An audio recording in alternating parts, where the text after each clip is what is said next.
How the government shutdown is hurting Americans. The blame game.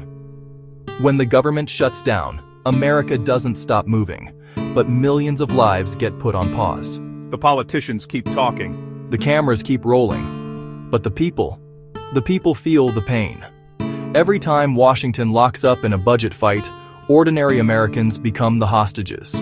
Families waiting for paychecks, veterans waiting for benefits, single mothers watching their grocery bills rise while food assistance stalls, federal workers told to stay home or work without pay, wondering how to keep the lights on. And while the headlines focus on which party won the standoff, the truth is, nobody wins when the people lose. From the Democrats' side, they say Republicans are holding the country hostage, refusing to renew subsidies that keep health insurance premiums affordable for millions under the Affordable Care Act. They argue cutting subsidies now would push vulnerable Americans off coverage at a time of economic stress and uncertainty.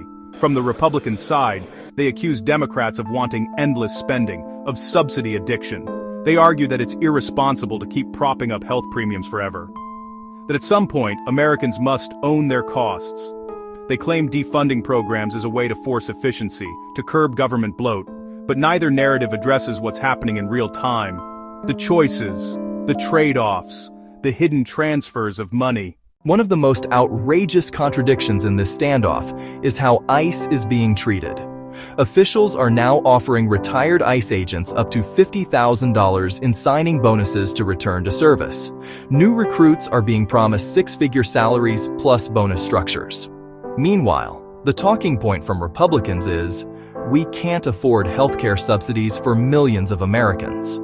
Pause and think about that. On one hand, massive taxpayer dollars are being directed into aggressive expansion of ICE, into detention, enforcement, deportation infrastructure. On the other hand, the same lawmakers argue that subsidizing healthcare is too expensive. Let's put it plainly. If you can spend billions recruiting and compensating ICE, you can maintain the healthcare lifelines that millions depend on. If you're choosing one and cutting the other, you're making a political priority, not a fiscal necessity. Settings. Use appropriate media. Now let's turn to another narrative thread, the military takeover, or federal policing of democratic cities argument. Some Republicans present aggressive federal deployment, National Guard, military, or federal police forces in cities like Detroit, Philadelphia, Baltimore, as necessary to restore order. They argue, we're stepping in because local leadership failed. They depict these interventions as essential to protect property and enforce law and order. But what they leave out is the cost, to taxpayers, to city budgets, to the social contract. When you flood a city with federal boots on the ground, you're shifting the burden from local policing, paid locally, to federal expenditures that continue even during shutdowns, under emergency or national security authorizations. And because these interventions are often framed as emergencies, they escape the same scrutiny that health subsidies, education grants, or social programs must endure. You get the militarization without the accountability.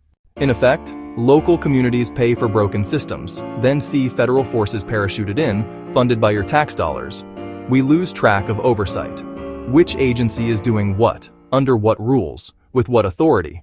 You have millions being spent in cities for operations, logistics, intelligence, deployment, enforcement, money that could have kept clinics open, schools funded, healthcare extended. Grounded in real numbers Republicans themselves sometimes cite. Assume the healthcare subsidies under the ACA expire at year-end. Millions of low- and middle-income Americans will face skyrocketing premiums. Some might lose coverage entirely. Hospitals would feel strain from uncompensated care. State Medicaid programs might see heavier burdens. Now contrast. How much is poured into ICE, into federal policing, deployment in cities? How much is to prop up military presence, especially when national security arguments are used to bypass budget restrictions?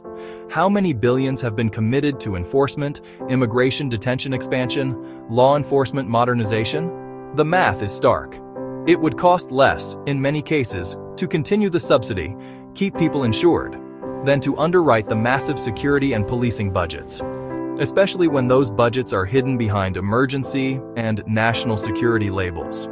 So when Republicans argue subsidy cuts are essential, they're ignoring that they've already prioritized, perhaps unconsciously, other spending that outweighs the cost of maintaining health coverage.